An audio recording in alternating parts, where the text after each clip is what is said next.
صلی اللہ علی محمد صلی اللہ علیہ وسلم۔ بسم اللہ الرحمن الرحیم۔ الحمد للہ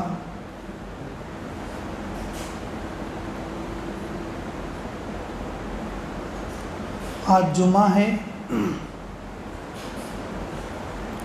اور جمعے کے نماز کے بعد فوراً نکاح بھی ہے،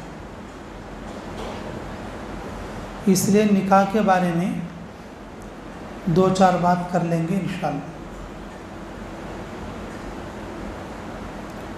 اللہ ہمیں قدر کی توفیق نصیب فرمائے۔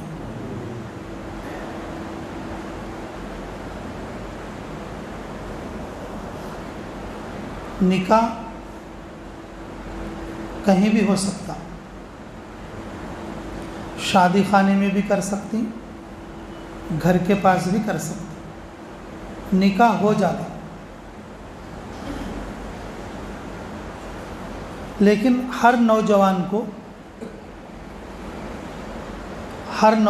کو دل میں یہ جذبہ ہونا چاہیے کہ میرا نکاح مسجد میں ہو، میرا نکاح مسجد میں ہو۔ مسجد میں نکاح ہونا اور اس میں کیا فائدہ ہے، اس کی ایک دو باتیں بتاتا ہوں آپ کو۔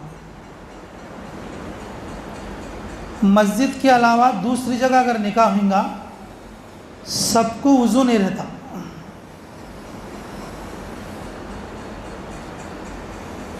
مسجد کے علاوہ دوسری جگہ نکاح ہوگا اس مجلس میں مردوں کے ساتھ عورتیں بھی رہتے، اس مجلس میں مردوں کے ساتھ عورتیں بھی رہتے۔ مسجد کے علاوہ دوسری جگہ اگر نکاح ہوگا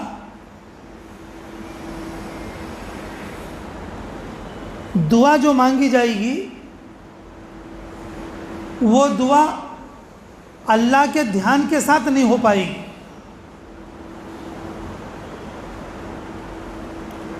پوری دنیا کی زمین میں مسجد والی زمین سب سے اچھی زمین ہے،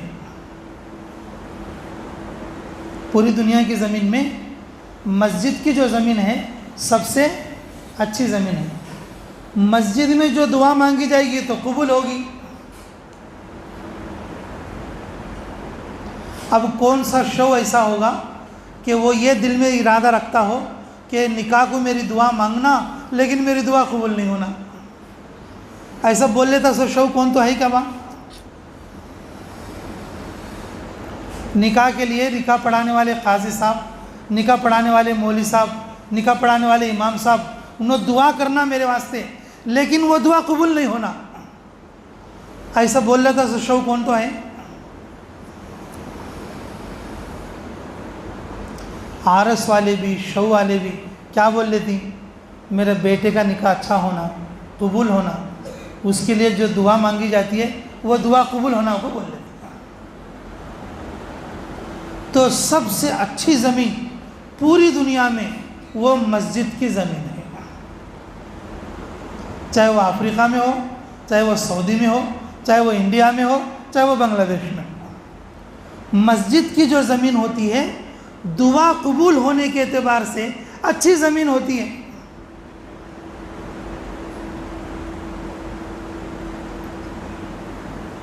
میرے عزیزو، رسول اللہ صلی اللہ علیہ وسلم نے ارشاد فرمایا، یہ ترمذی شریف کی روایت ہے، کیا فرماتے ہیں؟ اپنے نکاح مساجد میں کرا کرو۔ اپنے نکاح کس میں کرا کرو؟ مساجد میں کرا کرو۔ اور فرمایا کہ نکاح جمعے میں کرا کرو۔ جمعہ کا دن کیا ہے بولو؟ افضل ہے۔ مسجدوں میں کرا کرو اور کہاں کرا کرو؟ جمعے میں، جمعے کے دن کرا کرو۔ تو میرے عزیزو، مسجد میں نکاح ہونے سے کہ سب لوگ ماشاءاللہ باوضو رہیں گے، دھیان کے ساتھ بیٹھیں گے، خطبہ جو ہوگا دھیان کے ساتھ سنا جائے گا، خطبہ جو ہوگا دھیان کے ساتھ سنا جائے گا، نکاح کے بعد جو دعا ہوگی اور وہ قبول ہوگی، نکاح کے بعد جو دعا ہوگی وہ کیا ہوگی؟ قبول ہوگی۔ اس لیے میرے عزیزو، نکاح تو کہیں بھی ہو سکتا ہے، جہیں بھی پڑھ دو، جہاں بھی ایجاب و قبول ہوگا نکاح تو ہو جائے گا، لیکن مسجد میں ہونا وہ قبولیت والا نکاح بنے گا۔ ہر نوجوان کے دل میں یہ جذبہ ہونا کہ میرا نکاح کہاں پر ہو؟ بولو میرا نکاح کہاں پر ہو؟ مسجد میں۔ بچے کا باپ ہو یا بچے کا باپ ہو، ان کے دل میں بھی یہ خواہش لانا، میرے بیٹے کا نکاح، میری بیٹی کا نکاح مسجد میں ہونا چاہیے، میرے بیٹے کا نکاح، اور جو ہے کہ 100 برس کی پیک ہے، لوگ بولتے ہیں نا شادی کا تو کیا ہے، بولتے ہیں 100 برس کی پیک ہے، یہ مسئلہ ہے کہ عارس کے باپ کو بھی چاہیے کہ میری بیٹی کا نکاح مسجد میں ہو، شو کے باپ کو بھی چاہیے کہ میرے بیٹے کا نکاح کہاں پر ہو؟ مسجد میں ہو۔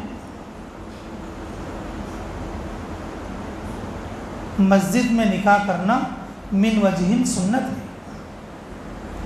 مسجد میں نکاح کرنا یہ قبولیت والا نکاح بنے گا، اور جو لوگ نکاح میں آئیں گے عورتیں الگ ہو جائیں گے، اور جس کی وجہ سے بہت بڑا فتنہ ہوتا وہ فتنے سے بچ جاتا نکاح،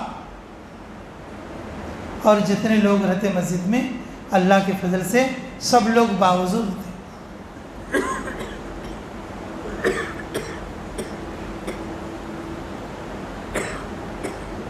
نکاح میں 2 چیزیں ہیں،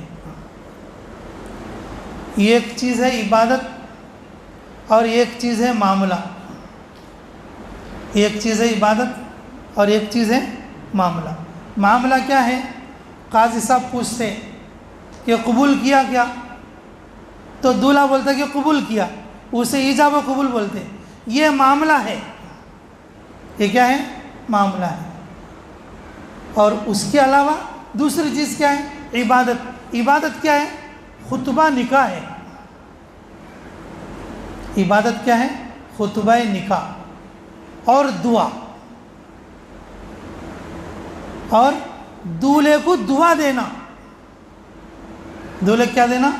دعا دینا، یہ بھی عبادت ہے، یہ بھی عبادت ہے۔ نکاح میں 2 چیزیں ہیں، ایک ہے معاملہ اور ایک ہے عبادت۔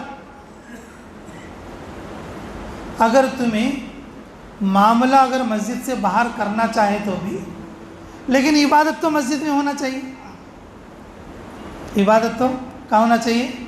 مسجد میں ہونا چاہیے۔ من وجہ نکاح معاملہ ہے اور من وجہ نکاح عبادت ہے، اور جو ہے کہ مسلمانوں کی عبادتیں مسجد میں ہونا افضل ہے۔ اب جیسے دولہے کو دعا دینا، اگر کوئی آدمی بازار میں کھڑے ہو کر دعا دیا، مبارکباد دیا، لیکن مسجد میں کھڑے ہو کر یعنی کہ مبارکباد دیا، یعنی کہ خوشخبری دیا، مسجد قبولیت کی جگہ ہے، فرشتوں کی جگہ ہے، اللہ کا گھر ہے، اور یہاں پر جو دعا دی جائے گی وہ بھی قبول ہوگی، جو دعا مانگی جائے گی وہ بھی قبول ہوگی۔ اس لیے میرے عزیزوں، ہر نوجوان کے دل میں یہ جذبہ ہونا چاہیے کہ میرا نکاح کہاں پر ہو؟ مسجد میں۔ اور ہر بچہ اور بچی کے ماں باپ کے دل میں یہ جذبہ ہونا چاہیے میرے بچہ بچی کا نکاح کہاں پر ہو؟ مسجد کے اندر۔ تو نیت کرو گے سبھی انشاءاللہ؟ بھئی آئندہ جو نکاح ہوں گے اپنے بچہ بچیوں کے، تو بھئی مسجد میں ہی کریں گے نا انشاءاللہ؟ اللہ ہمیں قبول فرمائے۔ اور ایک مسئلہ بھائی، نکاح کے اندر ہم لوگوں نے ایسے رسم و رواج کو اختیار کر لیا ہے کہ نکاح کرنا بہت مشکل ہو گیا ہے۔ اب ہمیں کسی تو کیا تو بولے تو انہیں کیا بولتے،